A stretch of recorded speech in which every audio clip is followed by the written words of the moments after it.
नमस्कार, मैं हूँ कौशल उपाध्याय और आप देख रहे हैं the news launcher Uttar Pradesh Uttarakhand.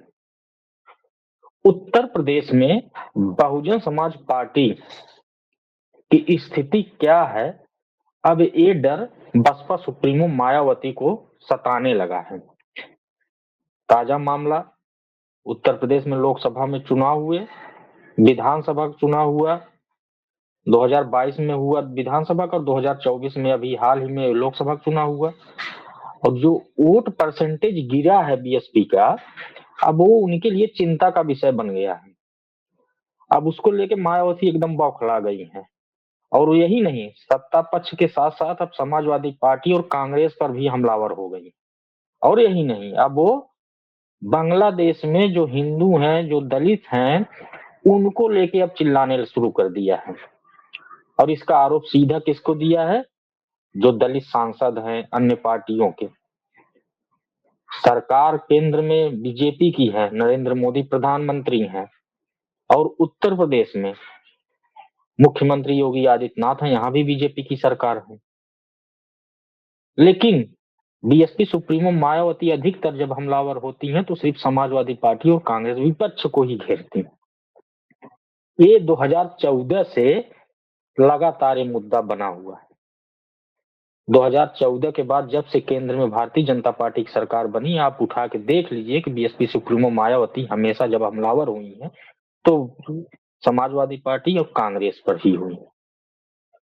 BJP पे है, सरकार पे थोड़ा बहुत जब जरूरत पड़ती है, कोई ऐसी घटना होती है तो उस पे जरूर कुछ बयान दे देती हैं, लेकिन अधिकतर हमलावर अगर होना है, राजनीतिक बात जब करनी है तो सिर्फ समाजवादी पार्टी और कांग्रेस की याद आती है। संभल की जो घटना 24 नवंबर को हुई, उसमें भी उन्होंने ये कहा कि वहां पे जो घटना हुई ऐसा नहीं होना चाहिए, उसकी जांच होनी चाहिए और लोगों के धर्म के प्रति सम्मान होना चाहिए एक दूसरे को। अब क्या कह रही हैं? आज ही उन्होंने बयान दिया कि कांग्रेस सिर्फ उस मुस्लिम वोट बैंक के लिए संभल संभल कर रही है, संभल संभल चिल्ला रही है। राहुल गांधी, प्रियंका गांधी भाई बहन वहां जा रहे हैं। समाजवादी पार्टी भी मुस्लिम वोट के लिए लगी है, इसलिए संभल संभल कर रही है। मुसलमानों को ये हिदायत भी दे रही हैं कि ये कांग्रेस और समाजवादी पार्टी से सतर्क रहने की जरूरत है। यानी जब वोट बैंक इनका खिसक चुका है, लोकसभा में 0 सांसद और इनकी उत्तर प्रदेश विधानसभा में सिर्फ 1 विधायक, उपचुनाव लड़ी, कई ऐसी सीटें हैं कि 9 सीटों में जो चुनाव हुए, 1 लाख समथिंग इनको 9 प्रत्याशी वोट पाए हैं। अब इनको दलितों की याद आ रही, उत्तर ही प्रदेश नहीं, अब बांग्लादेश के दलित भी इनको याद आने लगे कि बांग्लादेश में जो हिंसा हो रही है उसमें सबसे ज्यादा जो पीड़ित है वहां दलित है, उनकी बात कोई नहीं कर रहा है। मतलब उत्तर प्रदेश छोड़ दीजिए, राजनीति, देश की राजनीति छोड़ दी, अब इनको बांग्लादेश के दलितों की चिंता होने लगी है। अब ये भी कह रही हैं कि जो सांसद हैं उनकी मांग होनी चाहिए कि वो मांग करें, जो दलित सांसद हैं कि मांग करें, चाहे वो सत्ता पक्ष में हो, चाहे कांग्रेस में हो, चाहे सपा में हो, उनकी सुरक्षा की जाए। और यही उत्तर प्रदेश में बहुत ऐसी घटनाएं हो गई जिसपे बीएसपी सुप्रीमो मायावती ने मुंह तक नहीं खोला। लेकिन अब बांग्लादेश की याद आनी, मतलब बांग्लादेश के हिंदुओं से उनको प्यार हो गया है, दलित के वहां से उनको अब प्यार जग चुका है इनका। अब समाजवादी पार्टी का प्रतिनिधि मंडल संभल जा रहा था, प्रशासन उनको नहीं जाने दिया। वहां धारा 144 लगी हुई है, 10 दिसंबर तक कोई भी वहां नहीं जा सकता है। और कांग्रेस भी वहां जाने के लिए तैयार थी, राहुल गांधी और प्रियंका गांधी दिल्ली से निकले थे, लेकिन प्रशासन मुस्तैद हो गया, इसलिए अब वहां नहीं जाने दे रहा है कि भाई 100 धारा 44 लगी है, जब वहां शांति बहाली हो जाएगी, जब एकदम सब शांत हो जाएगा, उसके बाद जिसको जाना है वो चला जाएगा, वहां मिल लेगा। संभल हिंसा छोटी नहीं है, बड़ी है, कोई दो राय नहीं है। जो हुआ गलत हुआ है, 5 लोगों की जान चली गई, इस सभ्य समाज में एक भी जान अगर ऐसी घटनाओं में चली जाए तो देश के लिए ही नहीं, सभी के लिए कलंक है। जो हिंसा हुई, होना नहीं चाहिए था। पुलिस प्रशासन वहां मुस्तैद रहता, पहले से ही लाइव इंटेलिजेंस अगर काम किया होता तो ये घटना न होती, या विश्वास में लाया गया होता कि हाँ सर्वे के लिए आदेश हुआ है, सर्वे करके टीम चली जाएगी, तो हो सकता है कि जो भीड़ इकट्ठा हो गई वो न होती, और जो लोगों की जान गई वो भी स्थिति न उत्पन्न होती।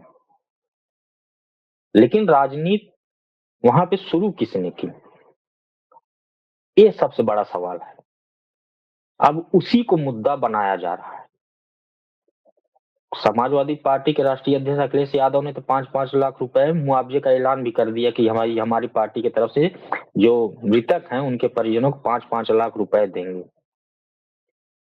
उन्होंने तो ऐलान कर दिया, भले उनका डेलीगेट वहां नहीं पहुंच पाया, जाने के लिए बकायदे उन्होंने लिस्ट जारी की, शासन प्रशासन में दिया भी कि हम वहां पे जाएंगे, लेकिन नहीं जाने दिया गया, नहीं गए। कांग्रेस भी प्रयास की कि हम वहां पहुंच जाएं, लेकिन नहीं पहुंच पाए। अब बीएसपी सुप्रीमो मायावती की तरफ से इन घटनाओं कभी ऐसा कुछ हुआ भी नहीं, लेकिन अब संभल के मुसलमान और जो प्रदेश के मुसलमान हैं उनको अब उससे आगाह कर रहे हैं। अपने जो नेता थे उनको तो पार्टी से बाहर करती चली गई, जरा सी कोई कमी चूक हुई, कहीं कुछ भी बात हो गई, और जो नेता बड़े इनके छोड़ गए हैं सब इनके ऊपर आरोप लगाए हैं पैसे लेने का। नसीमुद्दीन सिद्दीकी हो, स्वामी प्रसाद मौर्य हो, जो भी बड़े नेता गए हैं, सब क्या आरोप लगाए हैं, पूरा खुला खेल है, मीडिया के सामने सब बयान दिए। उस पे इनका ध्यान नहीं गया, लेकिन अब इनको उत्तर प्रदेश के मुसलमानों को सतर्क करने की चेतावनी दे रही, सतर्क हो जाइए। मतलब इनका वोट बैंक ये है कि समाजवादी पार्टी और कांग्रेस ही छीन रही, सत्ता के विपरीत में अगर चलना हो तभी बीएसपी सुप्रीमो मायावती से कह दिया जाए, तो देखिए कभी कह दें, या सवाल ये पूछ ली होती कि मुख्यमंत्री योगी आदित्यनाथ हैं, कैसे वहां 5 लोगों की जान चली गई, ये नहीं पूछेंगे। केंद्र में भी सवाल नहीं पूछेंगे। किसान आंदोलन कर रहे हैं उस पर भी कोई सवाल नहीं। लेकिन अब बांग्लादेश के जो वहां पे हिंसा हो रही है उसमें सबसे ज्यादा पीड़ित दलित हैं, इसके लिए मायावती ने आज मांग उठा दी है। आज उन्होंने कह दिया है कि जितने दलित सांसद हैं उन सबको इनके लिए आवाज उठानी चाहिए। वहां पे जो अत्याचार हो रहा है वो सबसे ज्यादा वहां पीड़ित हैं तो दलित हैं। बांग्लादेश के दलितों के लिए इनकी पीड़ा जग चुकी है। आज से अब बांग्लादेश पे इनका वार शुरू हो चुका है, और उत्तर प्रदेश में संभल को लेके कांग्रेस और समाजवादी पार्टी इनकी सबसे बड़ी विपक्षी पार्टी हो गई। जबकि वही 2019 के लोकसभा में समाजवादी पार्टी से ही गठबंधन करके 0 से 10 सांसदों पहुंच गई थी बीएसपी सुप्रीमो मायावती, और गठबंधन इन्होंने तोड़ा था। ये समाजवादी पार्टी के राष्ट्रीय अध्यक्ष अखिलेश यादव ने कहा, गठबंधन अगर टूटा तो बीएसपी सुप्रीमो मायावती ने तोड़ा, हमारी तरफ से कोई ऐसी बात नहीं हुई थी। लेकिन इन्होंने क्या आरोप लगाया कि बीएसपी का वोट सपा में ट्रांसफर हो गया, लेकिन सपा का वोट बीएसपी प्रत्याशियों को ट्रांसफर नहीं हुआ। कांग्रेस कांग्रेस गठबंधन की लोकसभा में जो एक सांसद यहाँ सिर्फ सोनिया गांधी थी, आज उनकी 6 सीटें हो गई हैं, 17 सीटों पर उन्होंने चुनाव लड़ी। और यही बीएसपी सुप्रीमो मायावती जो 2014 में जो स्थिति थी वही 2024 में हो गई है, 0। अब वो 0 इनको खलने लगा, इसलिए अब इनको मुसलमान दलित, वो भी बांग्लादेश के दलित याद आने लगे, और उत्तर प्रदेश मुसलमानों को सलाह दे रही है कि सपा और कांग्रेस से सतर्क होने की जरूरत है।